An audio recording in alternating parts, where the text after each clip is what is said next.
To my immediate left is Jesse Weaver. Jesse is running as a Democrat. We will begin the forum with opening statements. The opening statements are 2 minutes apiece, and then we will open it up to the audience for questions.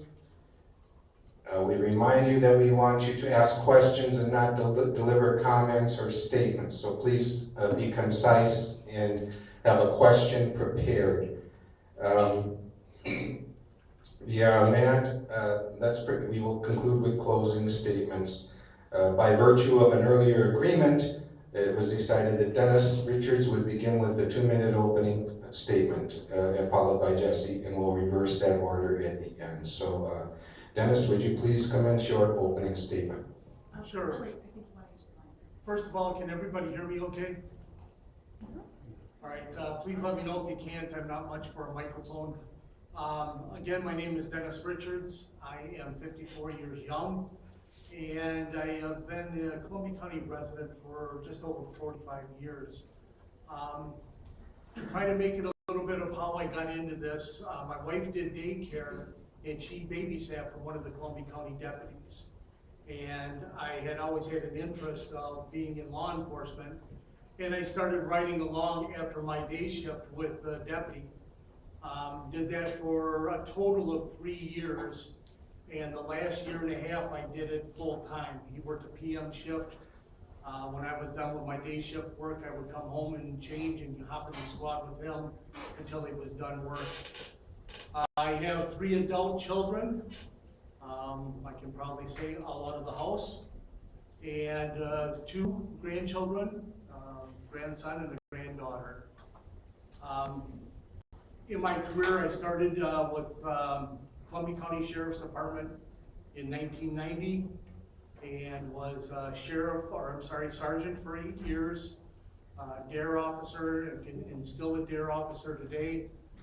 I was in charge of civil process. I was on the ERT team, and it honestly has been for me a dream that's come true.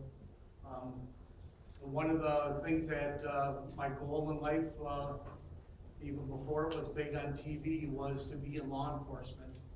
And not too many people can sit back and say that they had their dream come true.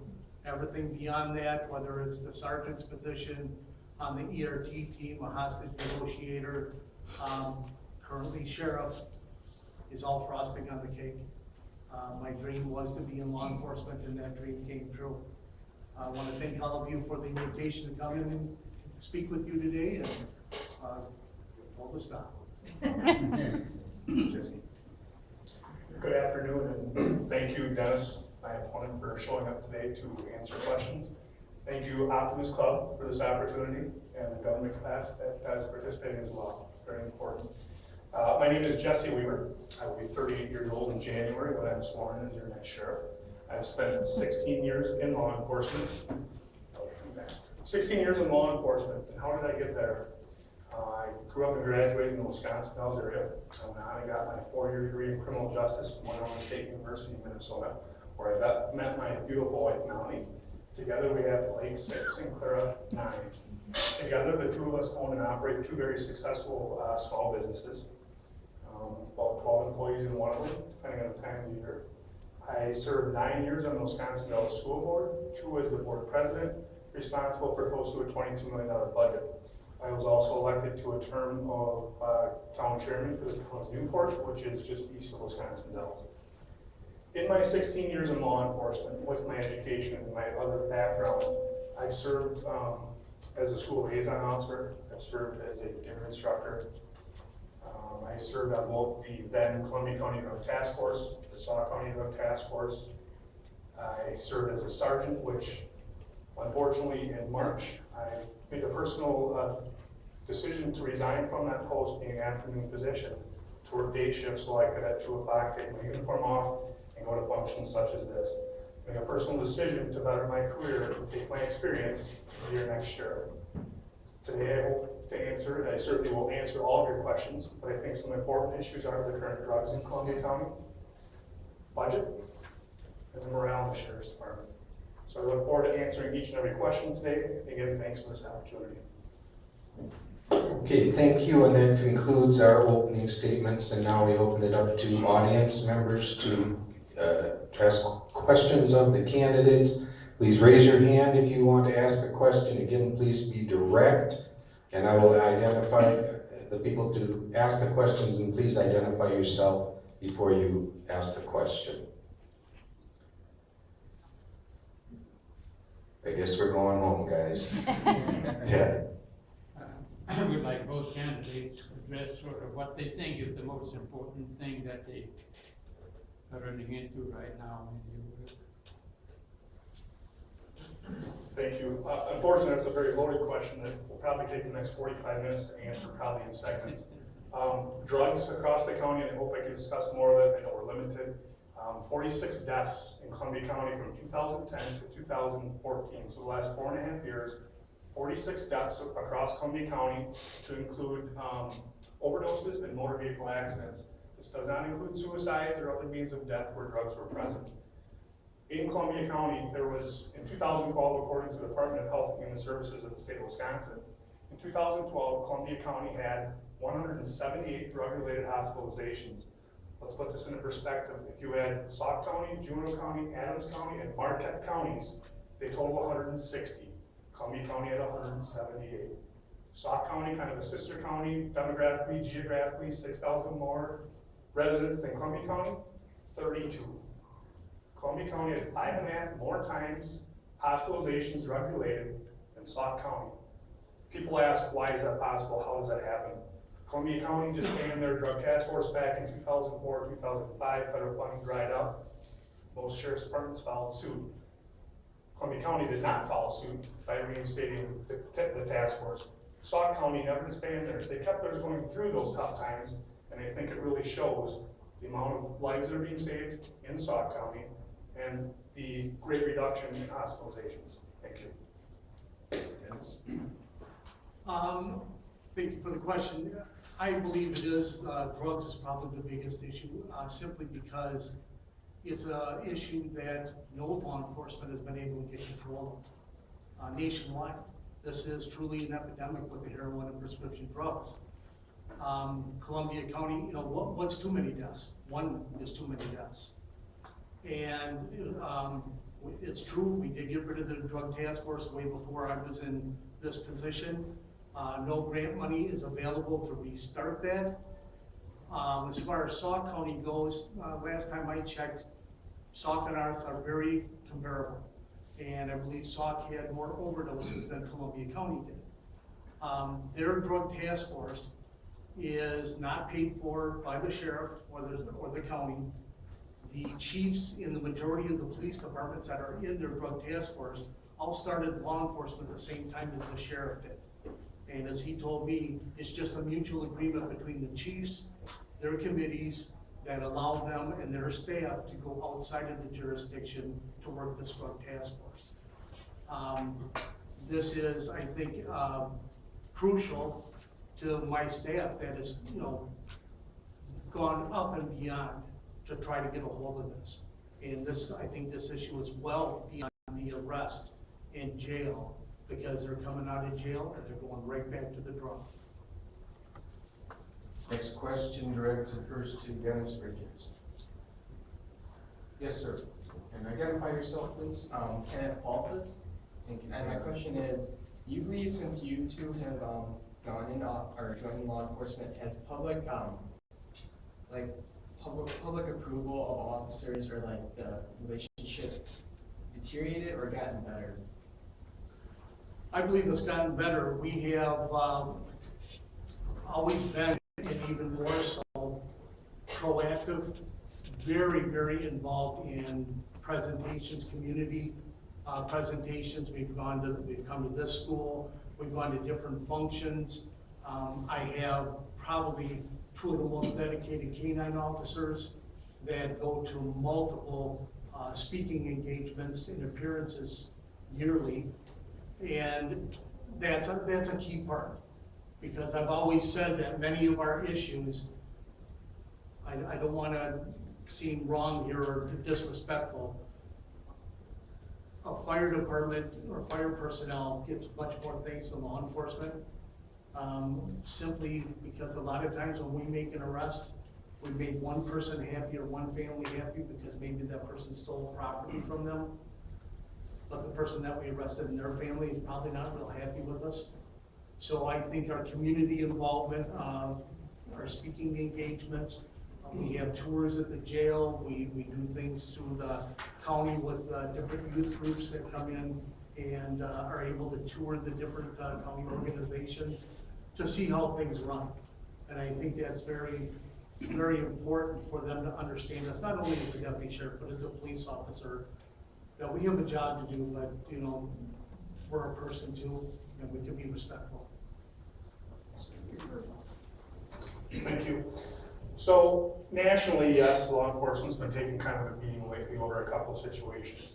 Locally, I'm proud to say, as I go across the county knocking on doors and going to events such as this, law enforcement is very well received in this part of the state, and they're actually very thankful for the job that the Sheriff's Department and local law enforcement does.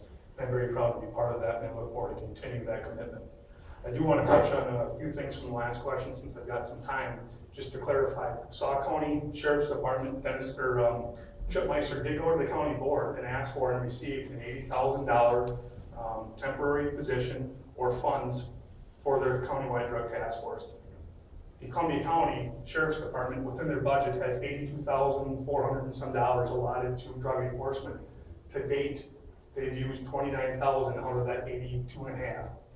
Also in funds that were received through forfeitures and donations, sits another $70-some thousand. So currently today, as we sit here and talk about how it's too expensive and we can't win the battle, the sheriff currently has $125,000 at his disposal with only 3 months left in this year. So I challenge that question, I challenge those statements that it's a battle that we can't win. When I talk to the chiefs across the county, they say we want to be part of this, how do we fund it? My answer is right there, it's in the budget that's not being used. Thank you. Next question, first directed to Jesse Weaver. Yes, ma'am. I'm Zoe Bratzman, and I'm just wondering, like, what the plan is or what your plan is to do about all the drugs and the issue with heroin and everything in Columbia. Thank you, Zoe. You're one of my voters, right? Are you the one that said you're gonna vote? Okay. Good question anyways. So I just touched on it and I'll keep touching on it. We have money that's not being used. We have chiefs across the county that say they're not being asked to participate, that want to get on board. If you take the existing $52,000 left in this year's budget, it equates to about 1,240 hours at overtime rate, whether it's an officer or a deputy, to investigate these drugs. This isn't happening. So that's the first step. Well, the first step is to reach across, to meet with these chiefs and reestablish our countywide drug task force. That was very successful back when it was implemented and running. It's not being done. There's frustration on not only the chief's part, but the community leaders. This last month, I spent almost every night of the business week going to town board meetings, city and village meetings, and they're asking, what is going on? Why isn't it being addressed? Why are we hearing from the sheriff and how we can work collectively as a county, as residents, to save our youth and people across the county from senseless deaths? So that's the starting point. It's going to be a collaborative, collective group effort countywide. It's not happening, and it will bring them back to Columbia County. Thank you. My plan, and it always has been the plan, as I stated earlier, arrest is not enough.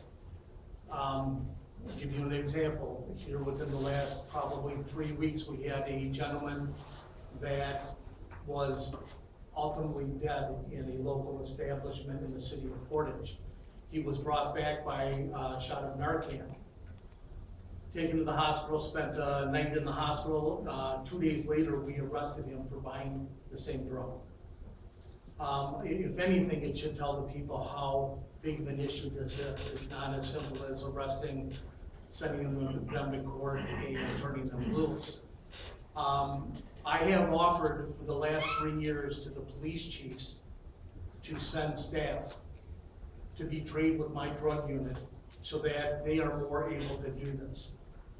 The 2 chiefs that took advantage of it was the city of Lodi and Portage Police Department. And I'm not slamming them for that. We're there when they need the help, we are there. I am sending patrol staff through the drug unit, rotating them out 6 months to a year at a time, so that they're better trained on the road, so that they know this stuff. Budget, the money is there, you have to have the staff time to do it. Again, we just don't pick anybody. Columbia County got sued in the early 90s for a motor vehicle death involving one of their undercover people. Next question, directed first to Dennis Richards. Speak up a little, please. I'm Hope Pennington.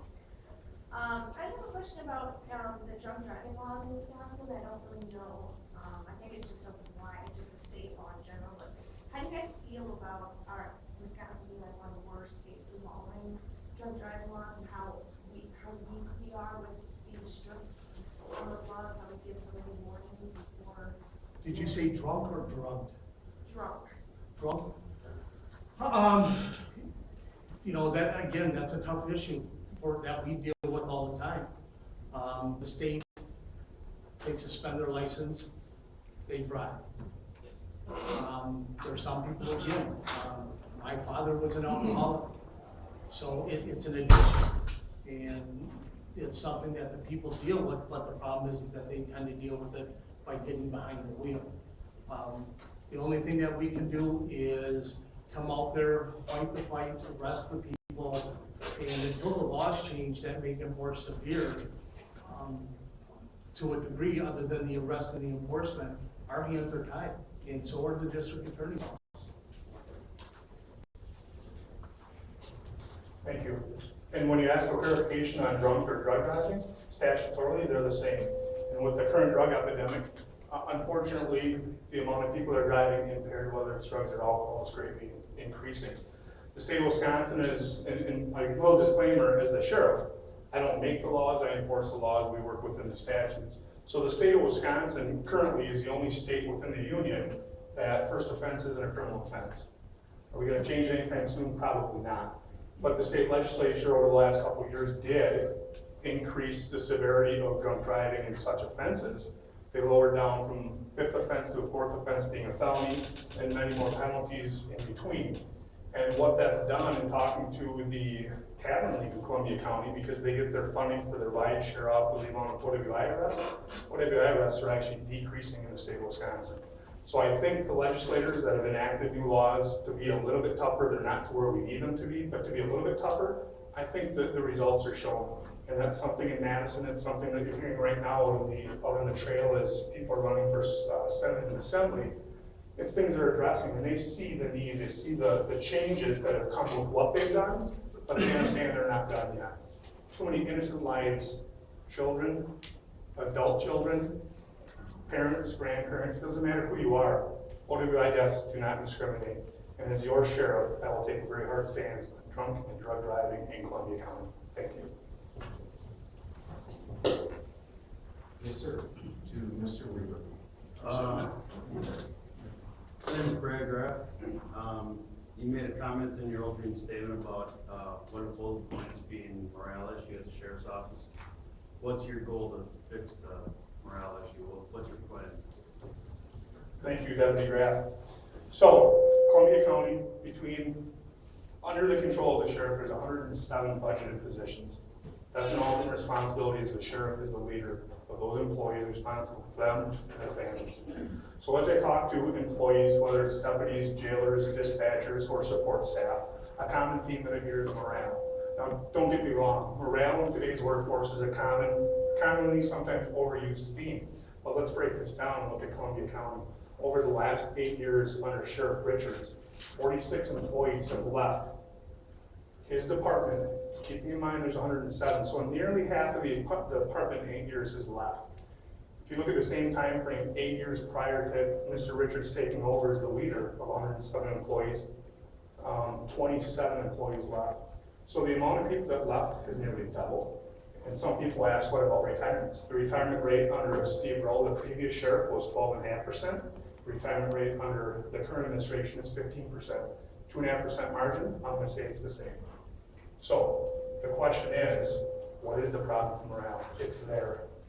The problem is, the sheriff is not available to his deputies, the sheriff is not available to the public, and I will devote myself to getting this department back on track.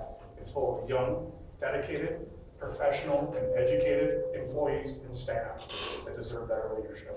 Thank you. Brad, thank you. Is there a morale issue? I would be a fool to tell you not. But I can also tell you there was a morale issue 25 years ago when I started. It's part of the job. It goes up and down. Can I make things a little bit better? I can try. I realize, especially in the last probably month, that there's some issues I need to deal with immediately, and I was today.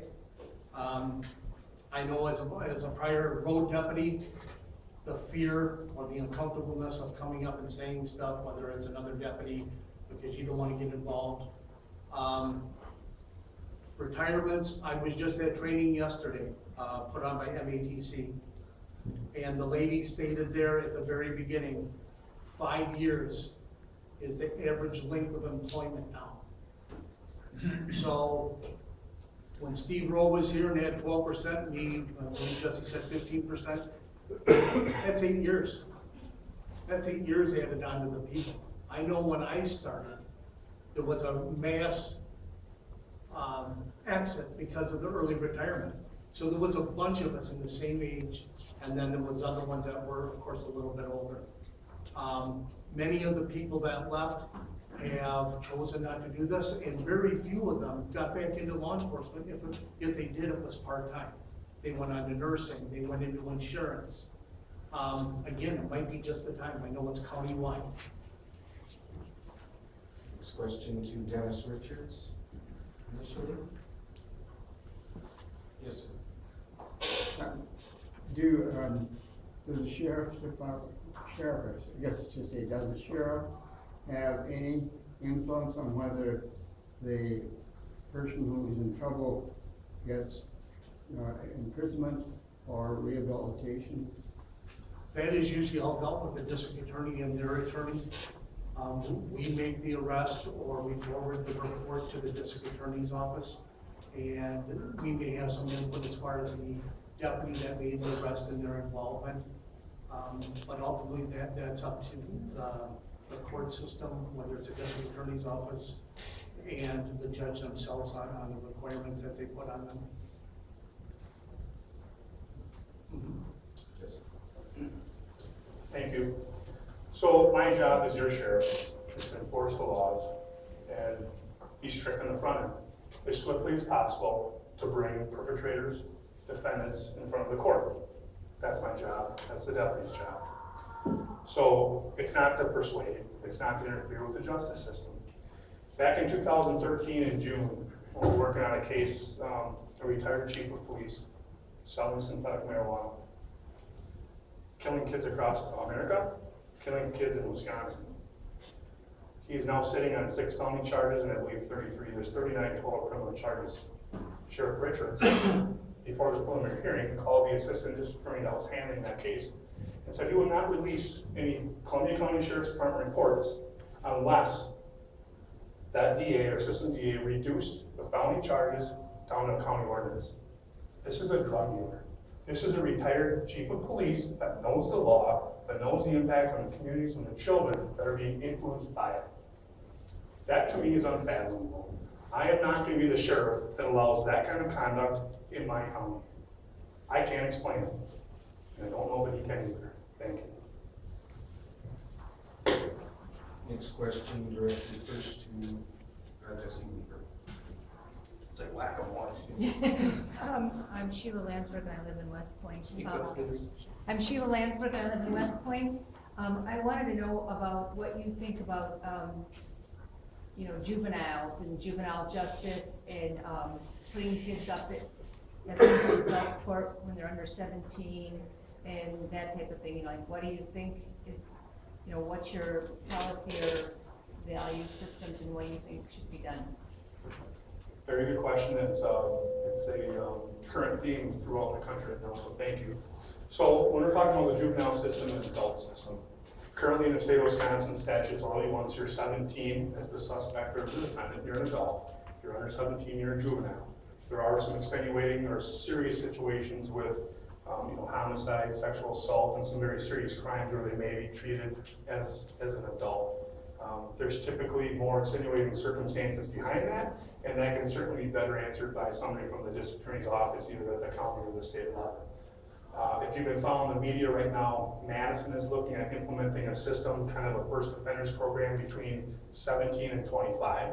In fact, today, some legislators and some city officials from Madison are in Washington, D.C. because they've already implemented it and very successful out there. There's no doubt back when we were in high school, these young high schoolers, older high schoolers today, they're at the time of their lives where they're trying things and yeah, they're crossing the line. It's part of learning. Does it happen? It does happen. Is it right? Right or wrong, it's the law. So the fact that they screw up at a young age, learning life, at a lower crime, should that be something that prevents them from getting the job to support their families later in life? I think that they're onto something down in Dane County. I think we need to seriously take a look at that in Columbia County for first offenses between that young age group to see if we can work with them and rehabilitate so they don't reoffend. Thank you. I think that Columbia County should have something separate than the criminal court on first offenses, whether it is a juvenile or a young adult. If somebody, even as a young adult, makes a mistake, I think one of the things that probably a lot of them run into is, even if they are a part of their court system, offered, if they stay clean for a year, no other offenses, that their record is expunged. That's sort of a false hope in my eye, because my report, any law enforcement report, is still on file. The court system may expunge the charge, but in any type of a background check anymore for employment, a lot of your employers are going to the city and the county where you reside for any contacts regarding that person. There's that report. Even though a lot of them are being told, when it says on the application, have you been convicted of a crime, they put down no, because it's been expunged. So it starts the question as far as, what do I put on an application? And it's hurting them whether they're still a child or down the road. Just want to touch base on a comment that Jesse made about the retired chief. At no time did I have contact with the district attorney. My detective lieutenant, my drug unit person came in and told me about that, along with 3 or 4 other ones, and said, how do you want to handle it? I said, you handle it the same way you do anybody else. Sir, question directed first to Mr. Richards. Yes, ma'am, please identify yourself. Hi, I'm Cecile Carl, City of Lodi. This is for both of you to answer, please. My daughter just turned 18, and we went down to City Hall, registered to vote, and we got a sample ballot. She was very upset to learn that the sheriff's office is affiliated, both candidates are affiliated with a political party. How do I go back to her and respond to her that you guys will keep politics out of your office and that you will protect everybody in this county, not just people of a certain party? That is an issue, and it's actually been an issue that's been brought up many times by the sheriff since I've been sheriff. We follow the law, and I think that's the big thing, whether you're a Republican or a Democrat. The laws don't make a difference. They don't say if you have a Democratic or a Republican violator, this is how you charge them, or this is how you deal with them. The big problem is, as it is in politics, period, the sheriff's position is a powerful position, and it's looked at and for by many people for endorsements in even higher positions. So there's been a lot of pushback in government to make it a non-political position like the judges. And I think it's similar to the district attorney's office. Again, they're going by the law, not whether or not the person is a Democrat or a Republican. And I can say that the majority of the sheriffs that I've worked with in the last 8 years, their political affiliation makes no difference with their job. And if it does, it's for endorsing somebody and that's it, but not in their day-to-day duties. Thank you. That's a question that I hear throughout the county, whether it's a Democrat or Republican. And it's a fair question. So under the Wisconsin Constitution, it's a partisan position. So the great JFK once said, "We shall not seek the Republican answer, nor the Democratic answer, but the right answer." And I think in this case, as we're seeing now, and we're going to see through the remainder of this and the next 2 weeks, I believe that I'm the right answer. When I talk to Democrats and Republicans, many of my friends are Republican and running as a Democrat. Driving through the county, how many times you see a Weaver for Sheriff sign sitting next to a Scott Walker sign? Scott Walker is the poster child of the Republican Party, no doubt. So to see that, I think really exemplifies that people understand that the position of the sheriff shouldn't be a partisan position. It should be to enforce the law. And that certainly is your sheriff what I'm going to do. I'm not going to play games with supporters of myself, as the situation I gave up a couple years ago with trying to reduce felony charges. It's not going to happen. In fact, if you look at my website, if you look at any of my material, I do not have one public endorsement. I have not sought one public endorsement. I plan on running for this position as sheriff off of my background, not somebody that's a Democrat or a Republican. My training, my educational, my personal experiences makes me the right choice. Thank you.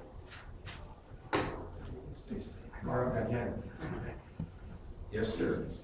Hi, Mike Wilson, Village of Rio.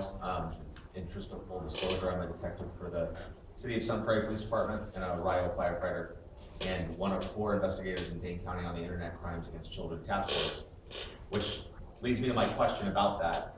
Neither of you have mentioned Internet crimes against children.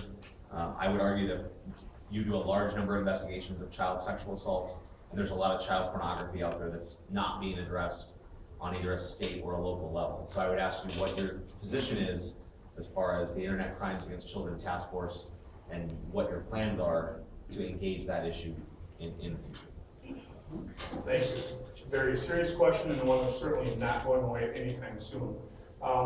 If you think about ICAC, the Internet Crimes Against Children, how do you do it, when do you do it? Tell you how you do it, you turn your computer on, and when do you do it? Anytime you want. The predators are out there. If you look at the sheriff's budget, I'm sure he's going to tell you the same thing. There's not a lot of money in the current budget to address that. We don't have a lot of staff to necessarily address that. Now, if we get the tip of some in our community, we're going to be able to jump on, and our detectives are well capable, some of them are trained in it, to do that. We as a local law enforcement agency, just like many other small municipalities, have got to currently rely on the state of Wisconsin Department of Justice. They have an ICAC department. I don't know what the total is, you probably know, probably 30-some assigned officials.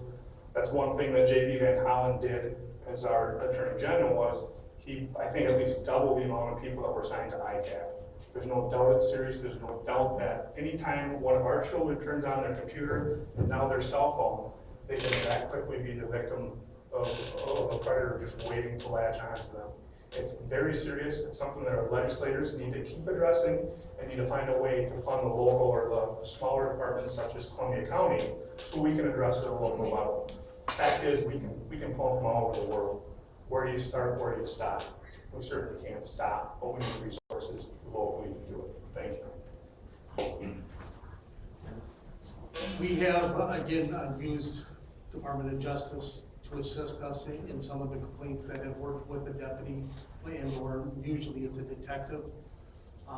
It is one of those areas, again, with the current staffing level, up until this year, Columbia County had not hired a road deputy since 1996. And as everybody sitting in this room knows, we probably, not only as a county, a state, but as individuals, for the last several years have probably gone through the most crucial times financially that many of us can remember. County board did it, as much as I battle, I don't see the big picture. I'm not sitting in with every department head that's coming in. All I can do is make myself. I remember talking with Mr. Westby after one of our officer-involved shootings, where I was trying to get video cameras for squad cars. Mr. Westby was sitting in my office, and I looked him right in the eye, and I said, Mr. Westby, what do I need to do? Do I need to beg? Because if that's what I need to do, I am begging to get him. And Mr. Westby was able, in his position, to get us the cameras that we needed to help our troops out. So again, it comes down to staffing, but the options that we have available are there, just not so much internally. We'll have time for one more question before we go to closing statements, but I know that the students are going to be leaving. Maybe it'd be more convenient right now, Vince. Chris, thank you. Thanks, students. And don't forget the election is November the 4th.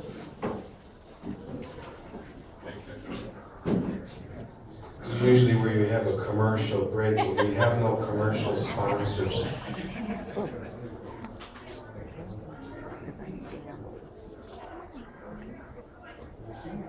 As I said, we'll have time for one more question from the audience, and then the candidates will have 2-minute closing statements. Anybody else with a question? I would like to have their opinion on whether the position of sheriff should be a elected position or I think you go through this every 2 years. And it seems to me that we shouldn't have, it should not be a political appointment kind of.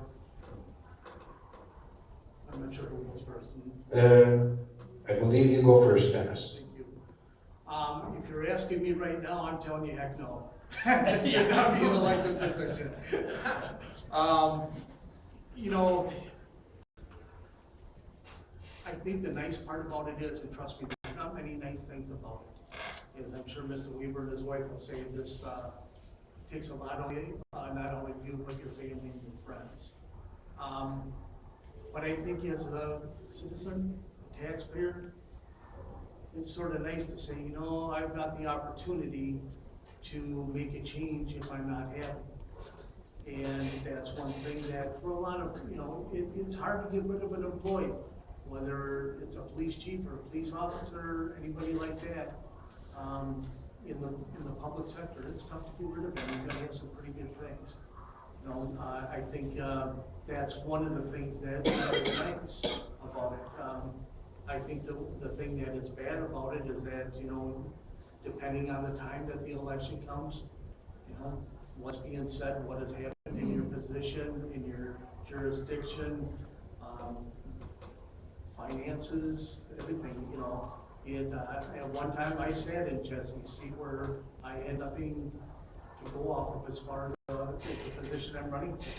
And it's much harder to justify the things that you have done or not done when you've held this seat. Thank you, that's a very good question. So I do agree and do believe that it should be an elected position. And the reason for it is, as the sheriff, the chief executive officer of law enforcement in Columbia County, represents not only my budget as your sheriff, but basically oversees and assists law enforcement throughout the county. I think it gives the residents in Columbia County, nearly 57,000 people, that opportunity to voice their opinion. And, you know, earlier I made the point to tell you that I'll be 38 years old when I take over and sworn in as your next sheriff in January. That's important because sometimes the sheriff's position is later sought later in a profession or in their career as a feather in the cap. That's not what I got 16 years left in law enforcement. My commitment to being your sheriff is for at least 16 years. My commitment is certainly as long as I can continue to win the elections. How do I continuously win the elections? I do my job. I increase the morale of the sheriff's department. I go after the drug dealers. I use the resources provided and given to me by the taxpayers and ultimately blessed and granted by the county board, who expects me as your sheriff to use those funds appropriately and to take care of the problems in Columbia County. So yes, I do believe that the sheriff should be elected. But the sheriff is in charge of creating policy and practices that are going to keep not only his deputies safe to go home to their families, but every citizen that either lives here or visits this beautiful county of Columbia. Thank you. You can stay standing, sir. You have the first closing statement. 2 minutes. We begin with Mr. Reed. Thank you. I think in the last short 45 minutes, I think I painted a pretty clear picture of who I am and where I come from. I don't agree with the statement that Dennis just said, that I sit here with nothing to run off of. It is clear that I've got the education. It is clear that I've got the background. Dennis said that he was a deputy for 17 years before he became the sheriff. I've been in law enforcement for 16, and I think I've accomplished much more. Part of my other professional obligations over the past decade has been elected officials as a school board member in charge of a $22 million budget. Our current sheriff's budget is 12.4 something. I've been a town chairman. I've been in elected positions. I understand the positions. I understand the public trust in which I must gain and keep over at least the next 16 years. When we talk about the right choice, I think I painted that picture. And I certainly would hope that if there's any remaining questions, because we certainly can't get all the issues out today, that you reach out through a phone call or through an email. If I'm not available to meet you in person, I'll certainly respond that way. As your sheriff, I will have an open door policy. I will be available for the deputies and for the public alike. If you can't make it to my office, I will come to you. The sheriff back in July made a comment in front of the county board. He said, I was a deputy for 17 years. You won't find me in the office. You'll find me out driving around.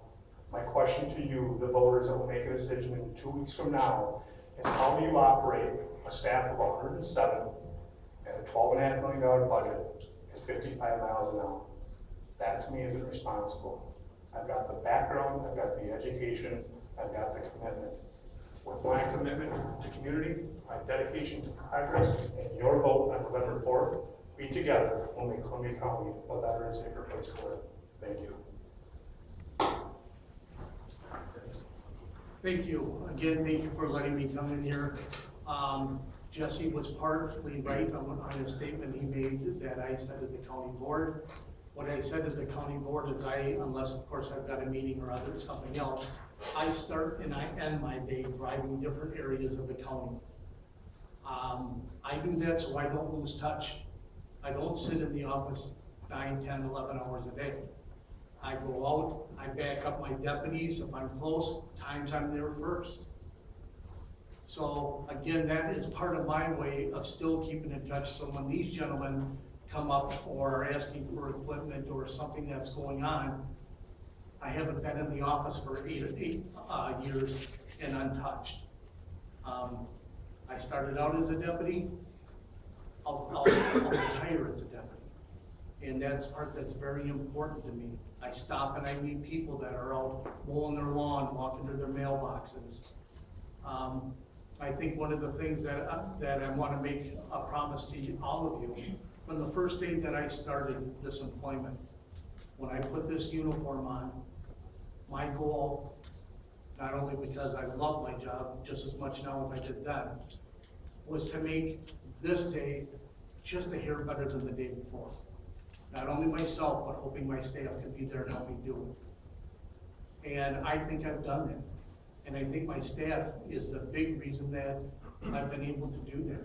I can be the best person in the world and tell you everything I'm gonna do, but the people that dictate what are done are sitting, some of them are sitting right there.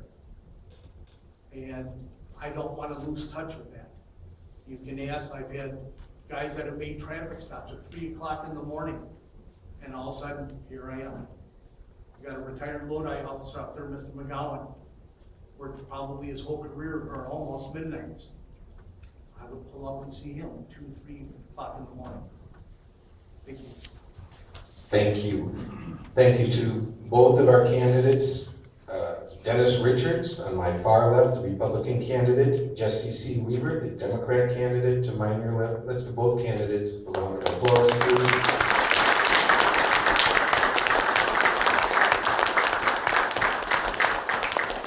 Thank you, gentlemen, and thanks to the audience members. Chris, thanks for having the kids join us again. And just before we go, we'd like to remind everyone to vote on Tuesday, November 4th. Thank you. Have a great afternoon.